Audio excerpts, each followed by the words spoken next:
This is the story of how a pacifist tried to avoid war, then became a legendary killing machine. Before America joined the Great War, there lived a man in the rugged hills of Tennessee, a crack shot with a rifle, known for his wild ways and unyielding spirit. But when duty called him to the battlefields of France, he faced an impossible choice. His faith commanded, "Thou shalt not kill," but his country needed him to become the deadliest soldier in the war. This is the story of Sergeant York.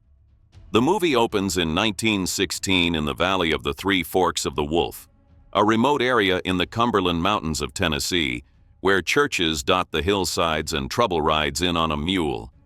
A church service is underway. Pastor Rosier Pyle leads the congregation in song. Peaceful, holy, everything a Sunday morning should be. Then gunfire erupts outside. Whoops and hollers, men on mules shooting into the air, drunk and wild. It's Alvin York and his friends, fresh from a night of drinking at the local border store. Alvin is tall, lanky, full of energy. The eldest son of a poor farming family. His mother, Mother York, is a strong, devout widow who relies on him to provide for her and his younger siblings. Their farm sits on rocky hill land, barely yielding enough to survive. Alvin hunts rabbits and squirrels to feed them, and with every shot, he sharpens the marksmanship that will one day make him famous. But right now, he's just a drunk troublemaker with a rifle. Mother York is deeply worried about her eldest son. She goes to see Pastor Pyle at the general store and begs him to help her talk some sense into Alvin before it's too late. The pastor promises to try. Later, Alvin is at the bar drinking with his friends when his younger brother George walks in carrying a rifle. He tells Alvin their mother wants him home. Alvin refuses, not leaving his drinking buddies. George, determined, points the rifle at his older brother. Alvin reluctantly agrees to go. Someone at the bar laughs at him for giving in, going home to meet his mama. The insult ignites Alvin's temper. A massive bar fight erupts. Chairs break, bottles smash, fists fly as the whole establishment gets wrecked. After winning the brawl, Alvin finally heads home with George.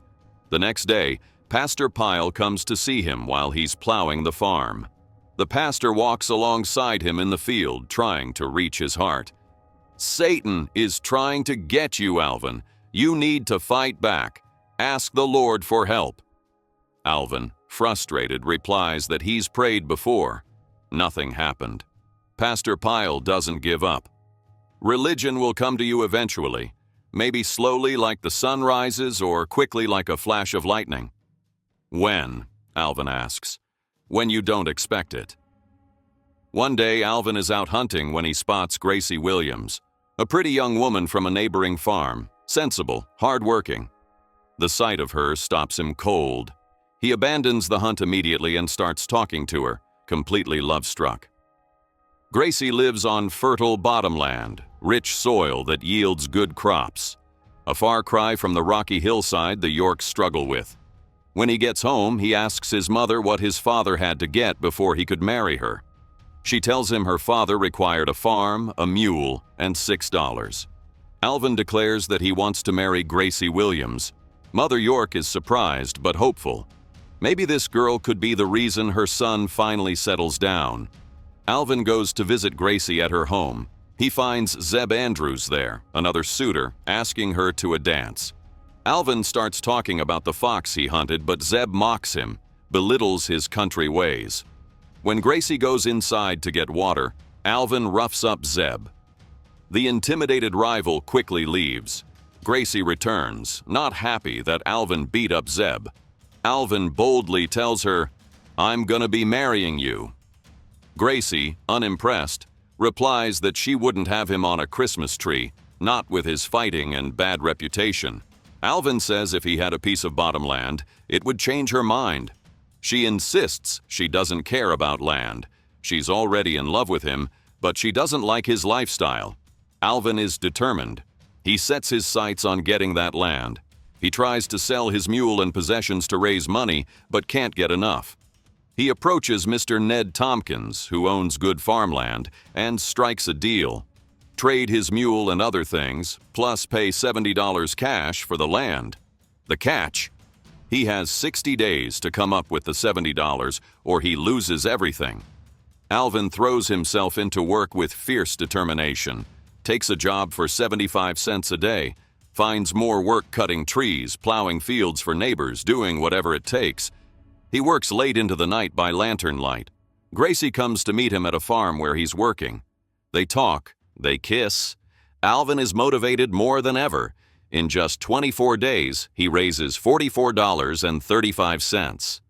Mother York prays that the Lord helps her son accomplish his dreams. But with only 1 day left before the deadline, he's still short. He goes to see Tompkins and begs for 4 more days. He'll make the money at the upcoming beef and turkey shooting contest. Tompkins hesitates but agrees. At the shooting contest, Alvin calls at the turkey and nails it right in the head. He shoots 5 more times, cutting center on all 5. The crowd erupts in cheers. Alvin wins a whole cow, sells it immediately, and rushes to Tompkins with the money, but his heart sinks when Tompkins tells him the land is already sold. To Zeb Andrews, of all people, betrayed and furious, Alvin's world collapses. All that work, all those hopes, for nothing. Heartbroken and enraged, Alvin heads back to the border store and gets drunk with his friends. He vows revenge on Tompkins and Zeb. Rain begins to pour outside, a storm building in intensity. Rifle in hand, Alvin rides out into the raging thunderstorm, intent on confrontation. Lightning flashes, thunder booms. Suddenly, a bolt of lightning strikes a tree near him. The blast throws Alvin from his mule. He hits the ground hard. His rifle is bent and useless. Dazed and soaked, Alvin slowly gets to his feet. Through the rain and thunder, he hears something. Music, singing. He follows the sound through the storm. He stumbles toward the nearby church where a service is underway, pushes open the door and walks in, dripping wet. The congregation goes silent, shocked to see the wild Alvin York. But then smiles break out. Gracie sees him and smiles warmly. Pastor Pyle opens his arms in welcome. Alvin walks down the aisle and drops to his knees at the altar. The congregation begins to sing. Alvin joins them. They walk him to the altar as he kneels and surrenders to God. Alvin York is born again, and in that moment, something fundamental changes. The man who lived by violence, who solved problems with fists and fury, finds peace. He finds a new commandment to live by, "Thou shalt not kill." But the world is about to test that belief in ways he can't imagine. The next day, a transformed Alvin goes to see Tompkins.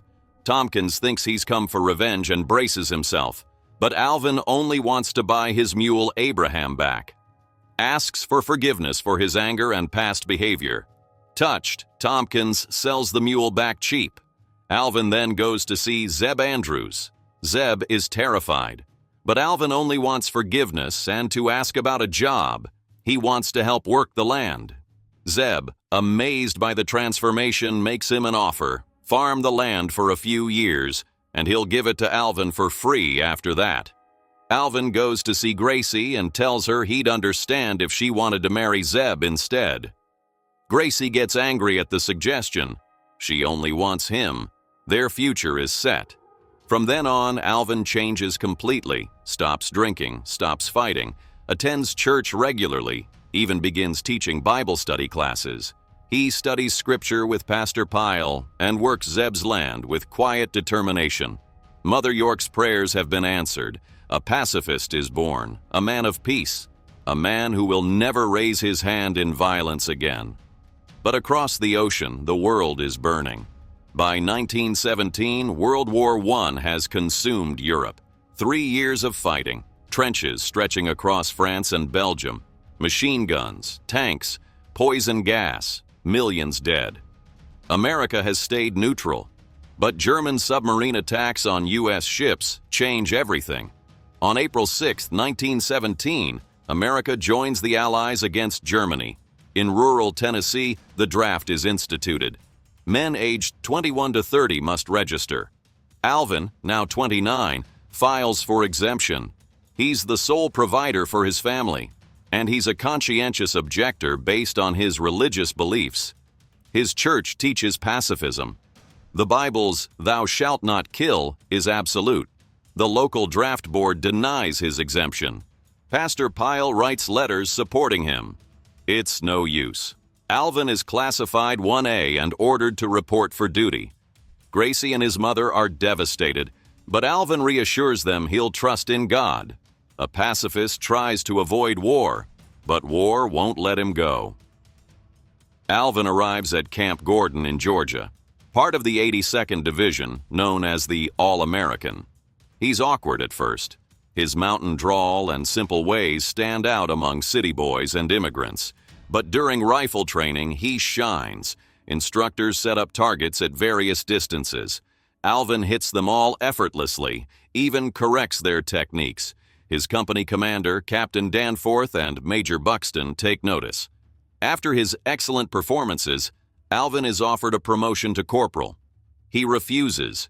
He tells his superiors that he believes God doesn't want him to kill people. His faith forbids it. He cannot in good conscience accept a leadership position that would require him to lead men into killing. Major Buxton, a compassionate officer and history enthusiast, listens carefully to Alvin's struggle.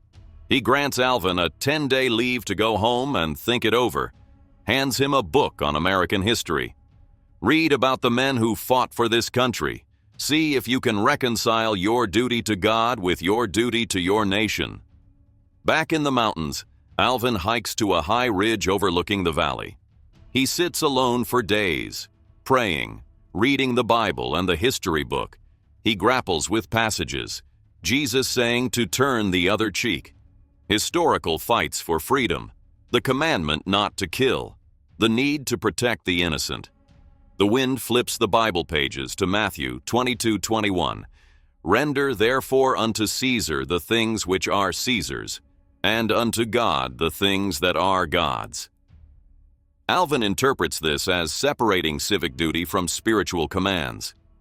He decides he can serve without hating, fight to protect rather than destroy. He returns to camp, informs Buxton he's ready to fight, accepts the promotion to corporal. A pacifist makes a choice, not to abandon his faith, but to redefine it. He doesn't know yet what that choice will cost. Alvin excels in training, bonds with his squad, including Pusher Ross, who respects him deeply. They drill in bayonet charges, gas mask use, trench warfare simulations, preparing for the real thing. In spring 1918, the 82nd Division ships out to France aboard troop transports, dodging U-boats across the Atlantic. Alvin writes letters home to Gracie and his mother, describing the sights but downplaying dangers. The unit moves to the front in Lorraine. Their first taste of artillery fire and patrols. The horrors mount, dead bodies, screams, mud and rats in the trenches. By October 1918, the Americans launch the massive Meuse-Argonne offensive. Over 1.2 million U.S. troops attack along a 44-mile front. Casualties are staggering, tens of thousands in days. On October 7, 1918, Alvin's battalion is ordered to take Hill 223 in the Argonne Forest. The attack begins at dawn under heavy fog. Artillery shells whistle overhead as the men go over the top. Alvin's platoon advances but takes fire. Sergeant Harry Parsons is killed early. The next day, October 8th, a small patrol of 17 men is sent to infiltrate behind enemy lines and silence the machine guns on a ridge.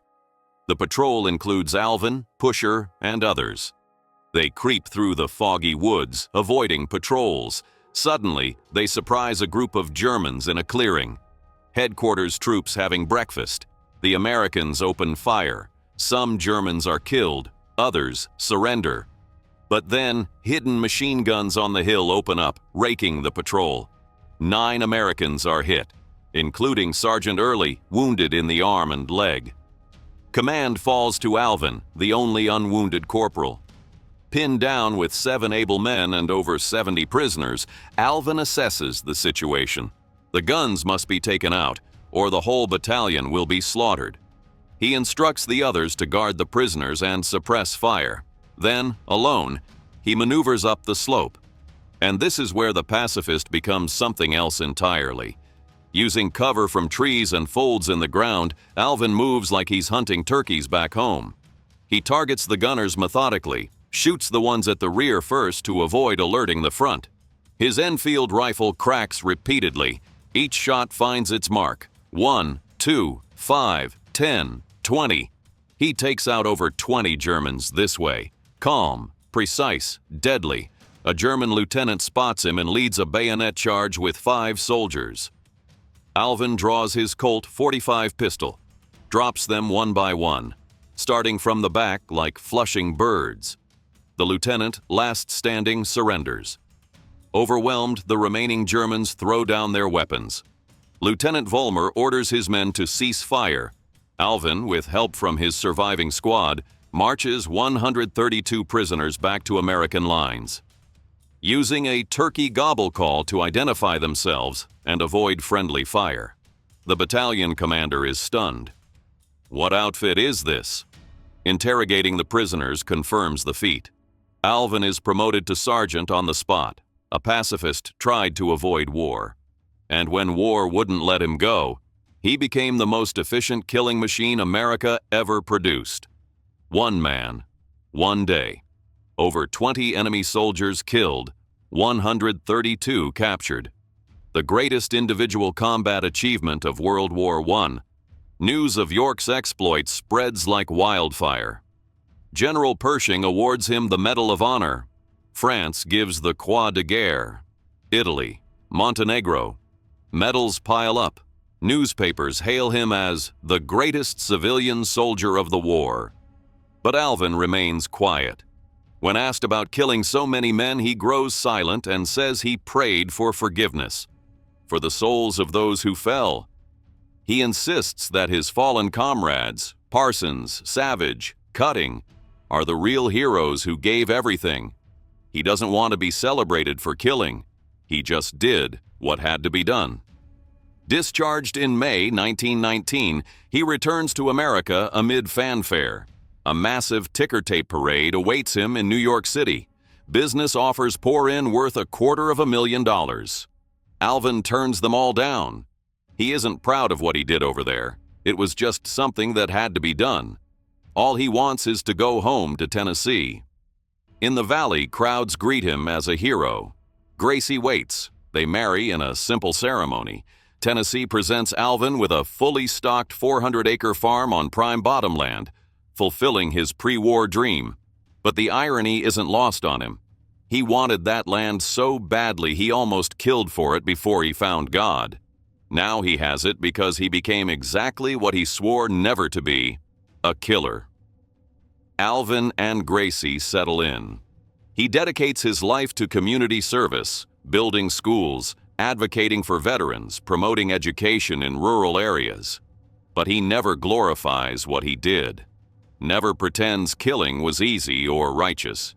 He did his duty, protected his brothers, ended the war a little sooner, and spent the rest of his life trying to build instead of destroy. The real Alvin York initially resisted Hollywood but agreed when proceeds funded a Bible school. He insisted Gary Cooper play him. Cooper won an Oscar for Best Actor. Walter Brennan won for Best Supporting Actor as Pastor Pyle. Shot during World War II's approach, the film inspired patriotism and enlistments. Sergeant York captures a man's extraordinary path through faith, war, and humility. A pacifist who tried everything to avoid war, then became a legendary killing machine not out of hatred but out of duty. It reminds us that true heroism often comes from the unlikeliest places, and that the men who become the best soldiers are often the ones who never wanted to fight in the first place. If this recap brought the story to life for you, hit that like button and subscribe for more detailed dives into classic films. Drop your thoughts below. What's your favorite war movie? We've got more heroes and histories coming your way. Thanks for watching. Wow, that was weird.